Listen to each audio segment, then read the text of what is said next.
नमस्कार, आप देख रहे हैं हल्ला बोल टीवी और मैं हूं आपके साथ सुरभि। नए मुख्यमंत्री बनने से लेकर नीतीश कुमार के राज्यसभा जाने तक की खबरों के बीच में अब शंभू गर्ल्स हॉस्टल कांड में सरकार का एक बड़ा और अहम फैसला सामने आया। अब होगा दूध का दूध और पानी का पानी। इसके बारे में और भी विस्तार से बताएंगे हल्ला बोल टीवी के संपादक दीपक शर्मा। देखिए, शंभू गर्ल्स हॉस्टल कांड में एक बड़ा फैसला लिया गया है जी। और वो फैसला ये है कि पहले सीबीआई ने जो एफआईआर दर्ज की थी वो हत्या के प्रयास की एफआईआर दर्ज की थी, उसमें पॉक्सो एक्ट नहीं लगाया था जी। लेकिन अब सीबीआई ने पॉक्सो एक्ट लगाया है और वो भी सरकार के नोटिफिकेशन, बिहार सरकार के गृह विभाग के नोटिफिकेशन के बाद। यह एक बड़ा कदम है क्योंकि कोर्ट ने भी इस पर नाराजगी जताई थी कि आपने पॉक्सो एक्ट क्यों नहीं लगाया। जब वो जो छात्रा थी उसकी उम्र 18 से कम थी तो पॉक्सो एक्ट लगना चाहिए था, लेकिन पॉक्सो एक्ट नहीं लगा था। सीबीआई ने हत्या के प्रयास का मुकदमा दर्ज किया था और हत्या के प्रयास का मुकदमा दर्ज करने से केस कमजोर हुआ था। अब उसमें पॉक्सो एक्ट लग गया।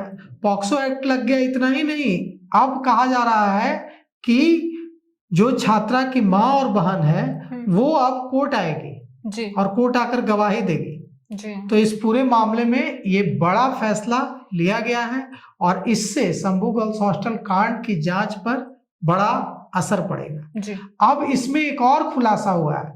खुलासा किया है पूर्णिया के निर्दलीय सांसद पप्पू यादव ने। पूर्णिया के निर्दलीय सांसद पप्पू यादव ने लखीसराय की एक लड़की का जिक्र किया है जी। जो पटना यूनिवर्सिटी के आसपास कहीं रहती थी और पप्पू यादव ने कहा कि यह जो लड़की है लखीसराय की, ये शंभू गर्ल्स हॉस्टल कांड में जो सेक्स रैकेट चलता था, जो वहां की लड़कियों, जो पप्पू यादव का कहना है कि सेक्स रैकेट चलता था जी।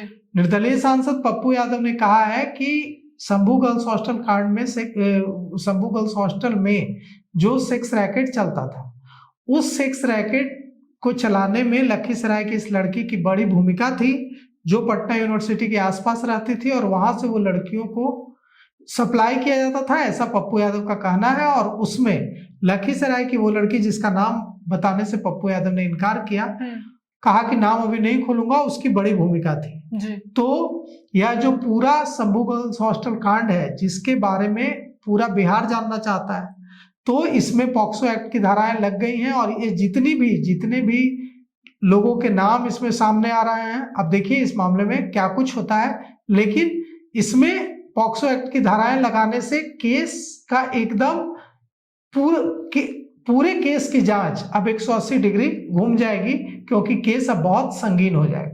शंभू गर्ल्स हॉस्टल कांड में एक नया मोड़ आ गया है कि सीबीआई अब इस केस में पॉक्सो एक्ट लगाएगी और उसके तहत इस पूरे केस को जांच करेगी। इसके बारे में आपकी क्या राय है, कमेंट करके जरूर बताएं। फिलहाल इस पेशकश में इतना ही। तमाम खबरों के लिए देखते रहे हल्ला बोल टीवी। धन्यवाद।